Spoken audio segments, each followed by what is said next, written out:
अगर आप 12वीं के छात्र हैं तो आप अवश्य इस वीडियो को देखें, क्योंकि 12वीं के जो एनुअल एग्ज़ाम होते हैं उसमें यहाँ से ढेर सारे क्वेश्चन पूछे जाते हैं। और क्वेश्चन किस तरह से पूछे जाते हैं इसको देख लें। वहाँ क्वेश्चन में रहता है कि बातचीत किस प्रकार की विधा है, या बातचीत के लेखक कौन है। इस तरह के वहाँ पे क्वेश्चन पूछे जाते हैं, या जन्म से संबंधित क्वेश्चन पूछे जाते हैं कि बालकृष्ण भट्ट जी का जन्म कब हुआ। तो अभी तत्काल में यहाँ पे हिंदी विषय सूची के अपर वाले भाग जो गद्य खंड है उस गद्य खंड को देख लेंगे। उसके बाद हम लोग पद खंड को देखेंगे। तो गद्य खंड में कुल मिला के 13 पार्ट है। और पहला है कि पहला है बातचीत। सबसे पहले 1 नंबर पे है बातचीत। और बातचीत जो है वह एक निबंध है। तो एग्ज़ाम में किस तरह से रहेंगे, एग्ज़ाम में क्वेश्चन इस तरह से रहते हैं कि बातचीत किस प्रकार के विधा है, तो आप कहिएगा वो निबंध है। क्या है? निबंध है। आपका बन जाएगा, आपका जो है उत्तर सही हो जाएगा, आप 1 नंबर प्राप्त कर पाएंगे। तो अगर बातचीत का उसके बाद में पूछता है कि अगर बातचीत का जो लेखक कौन है, तो आप कहिएगा बालकृष्ण भट्ट। बालकृष्ण भट्ट जी हैं। उसके बाद दूसरा जो है ये है उसने कहा था। उसने कहा था क्या है? तो उसने कहा था एक कहानी है, और जो चंद्र चंद्रधर शर्मा गुलेरी जी के द्वारा लिखी गई एक कहानी है। यह कहानी काफ़ी रोचक कहानी है।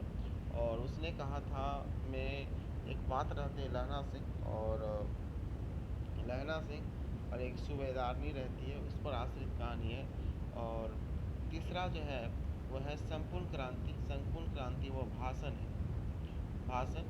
और जिनके जो लेखककार हैं वो हैं जयप्रकाश नारायण।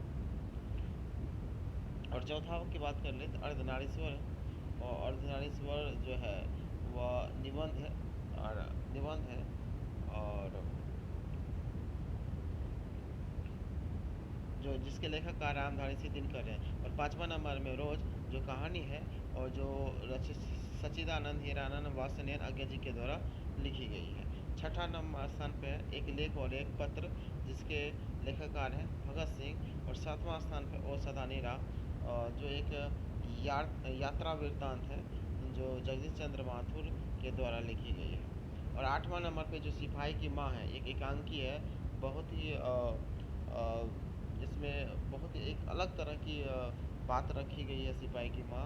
इसमें जो सिपाही जो रहता है मानक, ये मानक रहता है। और जो जर्मनी के जो वर्मा के लड़ाई में गया रहता है। यहाँ पे मध्यम परिवार, समाज के मध्यम वर्ग के परिवार का वर्णन किया जाता है। मानक की एक बहन रहती है जिसका नाम मुन्नी रहती है, और उसकी माँ का नाम बिस्नी रहती है। तो अपने बहन की शादी के लिए जो है मानक वो बर्मा की लड़ाई में जाता है, ताकि वो कुछ पैसा कमा कर वो अपने सिस्टर की अपने जो है वो शादी कर सके। और जो मोहन राकेश के द्वारा लिखी गई है। और प्रगति और समाज की बात करें तो प्रगति समाज जो है वो निबंध है, और जो नामवर सिंह के द्वारा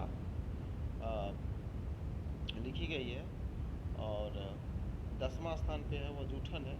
जूठन एक दलित आत्मकथा है, जो आत्मकथा का मतलब हो जाता है जब कोई व्यक्ति अपने बारे में कुछ लिखता है तो वही आत्मकथा होता है। इसमें ओम प्रकाश वाल्मीकि जी अपने जीवन के बारे में जो लिखे थे, कि वह किस तरह से एक समाज जिस समय मतलब क्या हुआ, जब अपने बचपना जी रहे थे तो उस समय उनके समाज की क्या स्थितियाँ थी, उनको उन्होंने रखा है। कि एक जूठन के लिए वो लोग रात रात तक जाया करते थे, और जूठन को सुखा के सुखड़ा बना के उसके बाद जब वह किस तरह से दूसरे दिन खाया करते थे, इन चीज़ों को उन्होंने वर्णन किया है। और 11वां स्थान पे हंसते हुए मेरा अकेलापन, जो कि एक डायरी है। और इसके जो रचयिता है वो मलियत जी हैं। अगर 12वें की बात कर लें तो 12वें पाठ जो है वो तिरिच है। तिरिच एक कहानी है। और यहाँ पे इसके जो लेखककार उदय प्रकाश जी हैं, और उदय जी प्रकाश के पिताजी को तिरिच के काटने की वजह से मौत हो जाती है। कभी कहते हैं कि मेरे पिताजी की मौत अगर वृक्ष काटने की वजह से हो जाती तो मैं बेहद खुश रहता, लेकिन जिस तरह से आज उन्होंने बर्बरता की है शहर के लोगों ने हमारे पिताजी के साथ, वो काफ़ी निंदनीय है। वो तिरछ से भी घातक है। तिरछ एक मानव का जो है अमानवीय व्यवहार को कहा गया है यहाँ पे। और 13 नंबर में है वो शिक्षा, जो एक शिक्षा शास्त्र है जो जे कृष्णमूर्ति के द्वारा लिखी गई है, और अर्थात जे कृष्णमूर्ति का अभिप्राय हो गया जितू कृष्णमूर्ति। और इसको आप सही से याद कर लेते हैं तो एग्ज़ाम में श्योर है कि कई मार्क्स इससे आ सकते हैं, इसलिए आप लोग को याद कर लेते हैं।